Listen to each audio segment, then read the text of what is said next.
benihoyat xursand.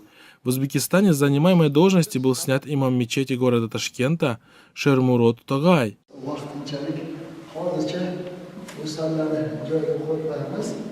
После увольнения Тогай выступил с заявлением, в котором он обвинил руководство Духовного управления мусульман Узбекистана в интригах и взяточничестве.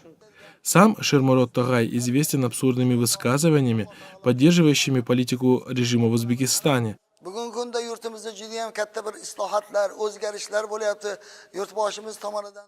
Так, например, в 2017 году он предложил ввести смертную казнь в отношении членов различных исламских групп. Yurtboshimizni sa'y harakatlari, g'ayratlari. Также имам известен своими хвалебными стихами в адрес президента Шавката Мирзияева. Наблюдатели отмечают, что хотя Тогай и полностью поддерживал политику правительства Узбекистана, тем не менее, по всей видимости, на руководство Дум его подобострастные высказывания не произвели особого впечатления, а скорее наоборот, они сочли его гипертрофированное подхалимство угрозой для себя. Потому в итоге перестаравшийся в своей лести режиму имам и был со скандалом уволен. Beni rahbariyat chaqirib, vaqtinchalik